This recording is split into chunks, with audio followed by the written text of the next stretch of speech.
Yung resolution na sinasabi nila na yung Supreme Court resolution na pinagbabawal yung pag-listigo ng kanilang mga empleyado. Ito yung tungkol sa mga bagay na tinatawag na privilege matters na pinag-usapan. At yun kasi yung dating hinihingi nila na ipasabina yung ibang justices or yung ibang mga tao ng Court Suprema tungkol sa mga privilege discussions ng Supreme Court.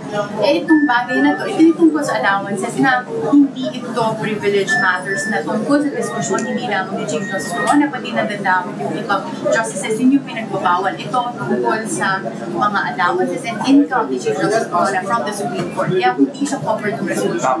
Tama yun, no? Karagdagan lang. Yung bukol dito, ang sinasaklaw o sinasakop ng judicial privilege, yung tinatawag natin deliberative, yung mga bagay na pinag-usapan nila sa paggawa nila ng desisyon. O ano pa mang mga kawani nila maaaring sakupin ng judicial privilege. Sa labas nito, katulad nga sinabi ng aking kasama, ay hindi saklaw ng judicial privilege.